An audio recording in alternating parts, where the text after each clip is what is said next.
අර පැත්තක ඉන්න මිනිස්සයා. මේ මේවට කියන්නේ මේ රොකට් සෝඩලු. අපි මේ වගේ වීඩියෝ එකක් මම කලින් අපි බැලුවානේ අර ගෑනු කෙනෙක් හදන එක. මේ රොකට් සෝඩා කියන්නේ ඔය කළා අර බෝතලේ ස්ප්‍රයිට් බෝතලේ හොම කළා යවනවා අන්න ඒකට තමයි රොකට් සෝඩා කියන්නේ.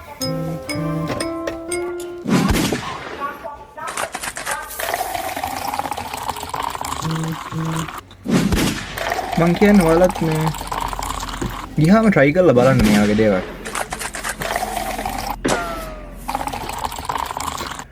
අර පව්වේ මිනිස්සයා. අර හිනාවේ එනවත් එක ලැජ්ජ නැතු.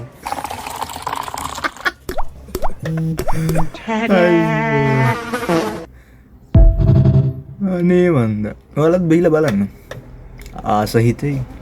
ඔබ දන්නවද ලංකාවේ 99.13ක් වීඩියෝ එක බලලා ලයික් එකක් දාලා ෆලෝ සබ්ස්ක්‍රයිබ් කරන්නේ. ඒ කියන්නේ අතරින්ද ඒ කියන්නේ අමාරුවක් තියෙනවා. ඒ කියන්නේ අත දැන් ඔහම දැන් උන් පල්ලෙහාට ගිහිල්ලා ක්ලික් කරන්න බෑ. කුහකයෝ. අනේ සෝරි කුහකයෝ නෙමෙයි ඉතින් මේ ඔයාලට වැඩ ඇතිනේ නේද?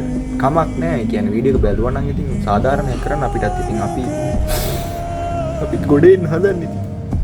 මොකක් කරි කරගෙන ඒ හින්දා මේ ඔයාලා ඉතින් Facebook එකේ නම් ඉන්නේ මේ පල්ලෙහා link එක දාලා තියෙනවා.